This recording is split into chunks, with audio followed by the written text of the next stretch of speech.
On Wednesday, I gave Christopher Nolan the benefit of the doubt. I said maybe the panic around the Odyssey was less about Nolan himself and more about the trust crisis Hollywood has spent the last decade creating. Because at this point, audiences see one casting announcement, one translation name drop, one modern reimaging headline, and everybody starts checking for fingerprints. And honestly, Hollywood earned that paranoia. But today I'm using up the benefit of the doubt. Because now we have confirmation that Lupita Nyong'o is not just playing Helen of Troy in Christopher Nolan's The Odyssey. She's also playing Helen's sister, Clytemnestra. And I'm sorry, but that is not a small casting detail. That is not, oh, interesting ensemble choice.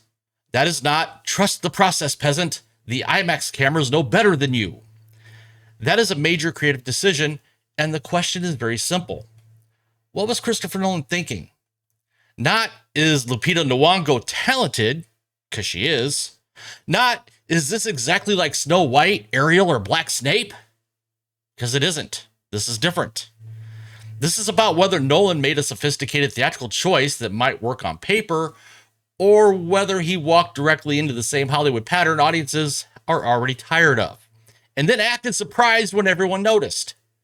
So let's talk about Helen of Troy, Clytemnestra, the casting math, the better choices, and why this might be Nolan's first big unforced error since becoming the guy Hollywood treats like cinema's last adult in the room. Because keep your expectations low and your receipts high.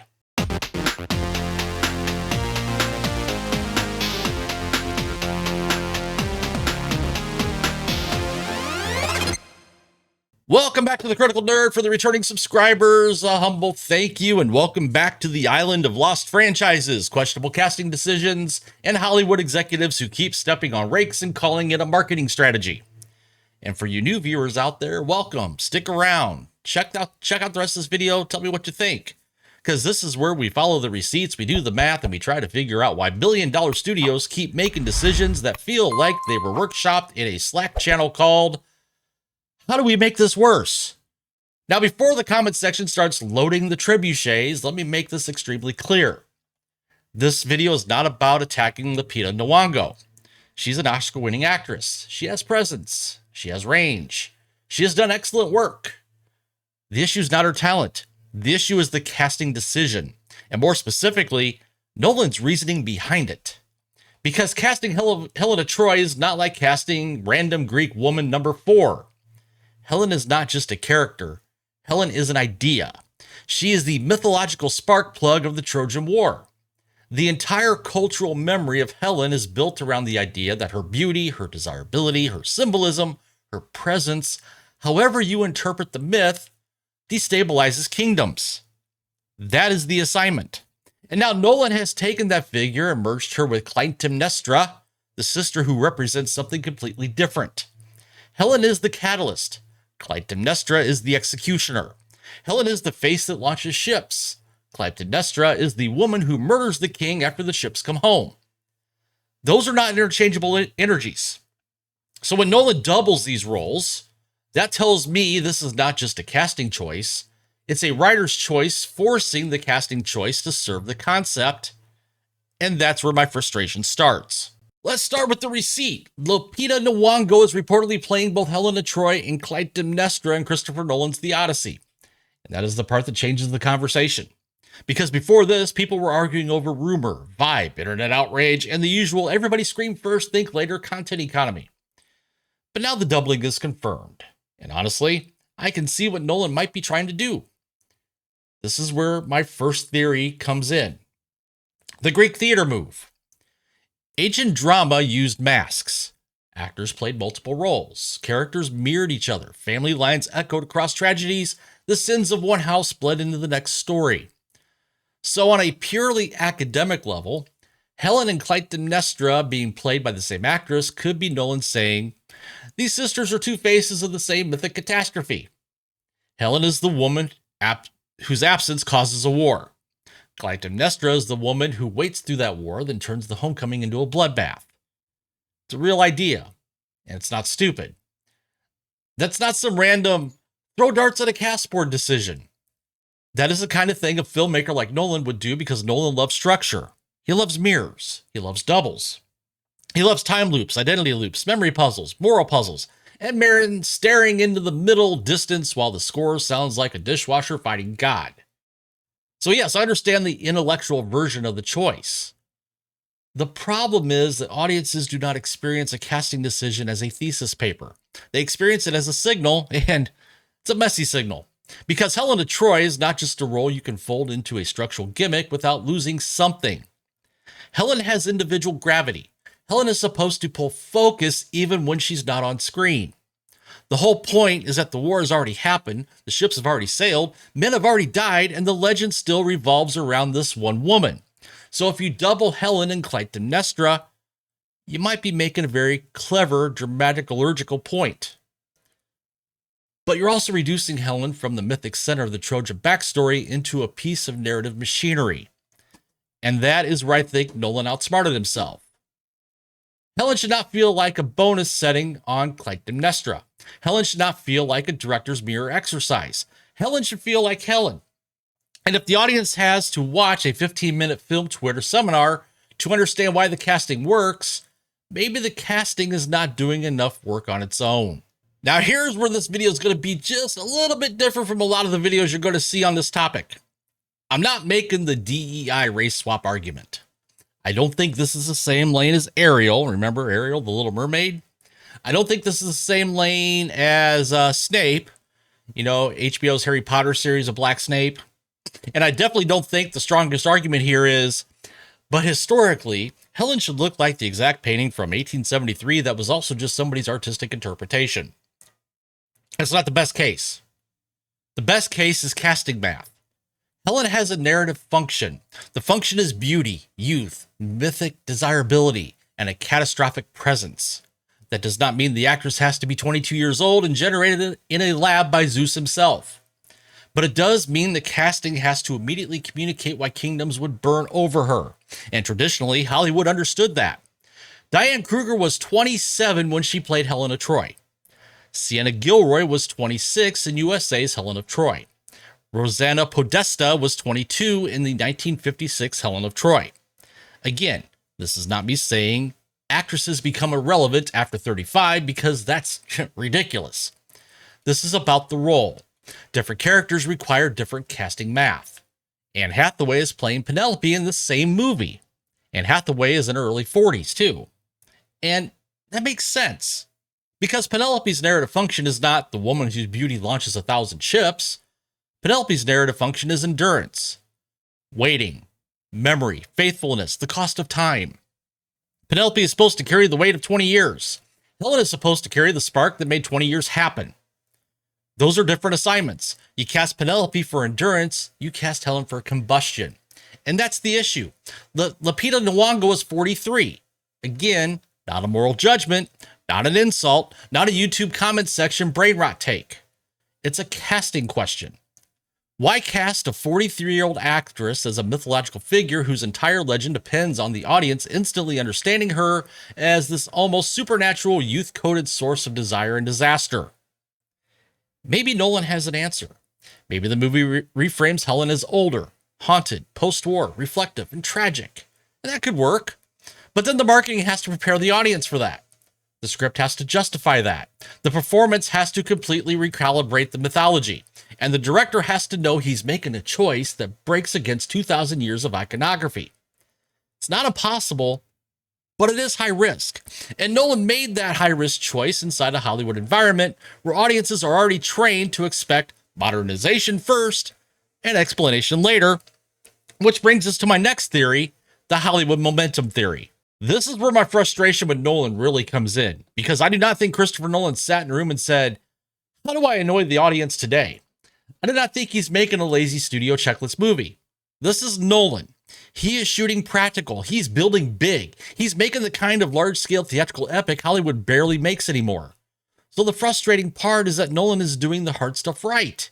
He's given the audiences the scale. He's giving them the theatrical event. He's giving them the kind of movie we all say we want Hollywood to make again. And then right in the middle of all that, he's making a casting decision that feels like it belongs to the exact Hollywood pattern audiences distrust. Modernize the classic, reframe the myth, Expand the casting logic. Assume the audience will catch up. And if they don't, blame the audience. That pattern is bigger than Nolan, but he walked into it. And that's why this is not anger for me, it's frustration.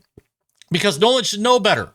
Nolan has built his career on audience trust. His entire brand is, I'm going to ask you to work harder, but I will reward you. That worked with Memento. That worked with The Prestige. That worked with Inception. That worked with Oppenheimer. Audiences trust Nolan to make difficult choices because they believe the choices are in service of the movie. But with the Odyssey, he is now operating in a genre where audiences are not just watching the movie, they're watching the pattern. They're watching the industry around the movie. They're watching the translation he references. They're watching how the cast is positioned. They are watching who gets elevated, who gets minimized, who gets rewritten, and who gets turned into a quote-unquote fresh take. That may be unfair to Nolan, but it's not irrational. It is the environment Hollywood created. And Nolan is not above that environment just because he shoots on film and makes actors climb real rocks. The audience suspicion is already in the room.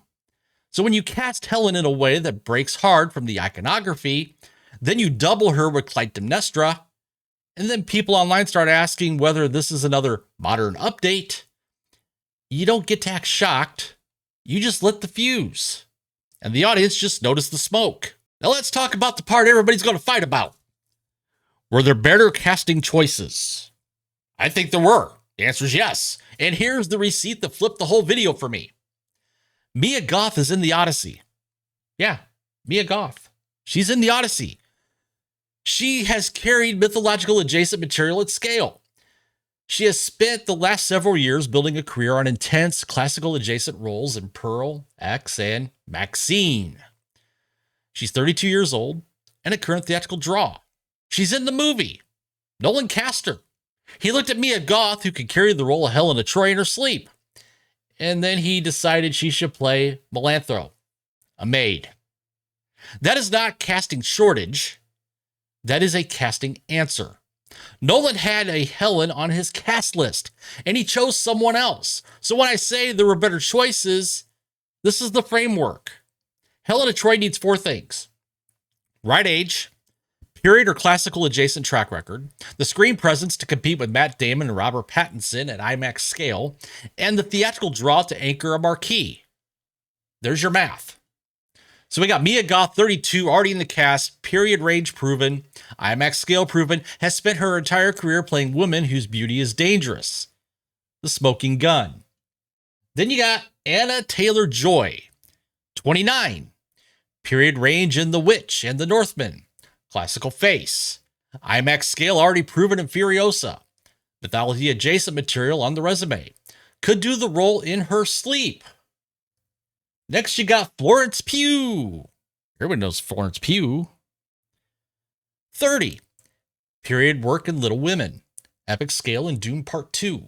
Can hold her own against any leading man working. Already at the register, the part requires. Next, you have Sydney Sweeney. Yeah, that's Sydney Sweeney. 28. The closest thing Hollywood has right now to a young, proven theatrical draw. Anyone But You. Immaculate. The box office track record is real. Right age, right scale, right marquee. And before the comments fill up with the predictable read on the Sweeney pick, yes, her name got weaponized in this exact discourse this week. Elon Musk and Matt Walsh dragged her into the dumbest possible version of this argument. I'm not picking her because they did. I'm picking her because she's 28, she's a confirmed theatrical draw, and she fits the casting math. The criteria are the criteria. That is 4 names, 60 seconds. Nolan had 3 years, and that is why this casting decision doesn't feel like an accident. It feels like a choice, a very intentional choice. And maybe Nolan has a brilliant explanation for it. Maybe when this movie comes out, the doubling works. Maybe Helen and Clytemnestra, as mirrored sisters, ends up being one of those Nolan ideas where everybody complains early, then walks out of the theater pretending they always understood it. But right now, based on the receipts we have, it looks like Nolan had obvious Helen options in front of him, including one already on his own cast list, and still chose the concept over the character. Now there's another theory out there, the cynical one. The Nolan only did this for awards argument. Elon Musk has pushed that line, claiming Nolan cast Lupita because he wants the awards. And I get why people reach that for that explanation. Because the Academy does not have representation and inclusion standards for Best Picture eligibility, the Academy's own rules say films have to submit inclusion standards information and meet certain requirements to qualify for Best Picture consideration. And yes, one path can involve representation in front of the camera, but that is only one path. There are multiple ways to meet those standards, including off-screen roles, training opportunities, marketing, publicity, and other categories. So no, he had to cast Helen this way to qualify for Best Picture argument is too simplistic, especially because Nolan just won Best Picture for Oppenheimer. That movie did not need this kind of discourse to win. So I do not think the awards theory is the strongest case. I think the stronger case is this. Nolan made a smart person theater choice instead of a dumb industry pattern. He thought like a dramatist. The audience read it like a franchise era warning sign. Honestly, both sides have a point, because the doubling idea could be legitimate. Helen and Clytemnestra as mirrored sisters? Well, there's something there. But the problem is that the movie is not arriving in a vacuum. It is arriving after years of adaptations where audiences were told, don't worry, we're honoring the source material. And then the source material gets treated like a rented costume at a college party. It is arriving years after legacy brands being updated until the original fans no longer recognize what they loved. It is arriving after years of Hollywood using modern audience as a magic spell to justify choices nobody asked for. So when Nolan makes a choice that resembles the pattern, even if his reasoning is smarter, the audience does not separate it cleanly. They see the pattern first, and that's not entirely Nolan's fault, but it is Nolan's problem. So here's where I land in all this. I do not think Christopher Nolan race-swapped Helen of Troy in the lazy internet outrage sense. I do not think Lupita Nyong'o is the problem. I do not think this should turn into another round of people posting side-by-side photos and pretending they are doing cultural analysis. This is not the conversation I'm interested in. My issue is this. I think Nolan prioritized the doubling concept over Helen's individual gravity. I think he made a directional decision that might be clever in structure but questionable in impact. I think he underestimated how much symbolic weight Helen carries before the movie even begins. And I think he walked into a Hollywood momentum pattern that audiences are already primed to reject. That is the miscalculation.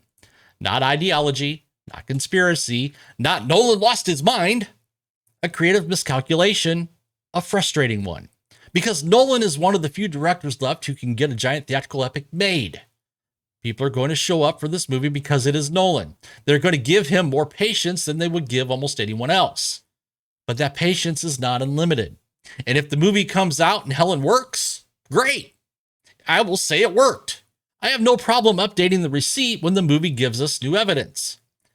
But right now, before release, based on the information we have, this casting does not add up cleanly. It looks like Nolan had a very Nolan idea and forgot that the rest of Hollywood has spent the last decade making audiences allergic to that exact kind of trust me bro modernization. That's the issue. Not Lupita, not outrage bait, not culture war bingo. The issue is Nolan making a choice that requires the audience to extend trust at the exact moment Hollywood has trained them not to. And that is why this matters, because the Odyssey should be the easiest sell in the world. Christopher Nolan, Greek myth, IMAX scale, practical filmmaking, a massive cast, a story that has survived thousands of years. You should not have to fight the audience before the movie even opens. You should not have to explain Helen of Troy like a casting footnote. And you definitely should not be creating the impression that one of mythology's most iconic women is being treated as a structural trick. That is not a great first impression. And for a movie this big, first impressions matter. So what do you think? Did Nolan make a brilliant Greek theater move that people are overreacting to? Or did he overcomplicate Helen of Troy and walk directly into the same Hollywood pattern audiences are tired of? Drop your thoughts in the comments and keep it on the casting decision, not the actress. That's the difference between criticism and the usual internet mud fight. While you're down there, do me a favor, hit like, subscribe, ring that notification bell if you would, share this video out there with your friends and family. If you want more movie industry breakdowns with receipts, sarcasm, and just enough hope left to keep being disappointed professionally. Because here at The Critical Nerd, we don't just ask what Hollywood was thinking, we ask if anyone in Hollywood was thinking at all. Keep your expectations low and your receipts high. I'm The Critical Nerd, and I am out.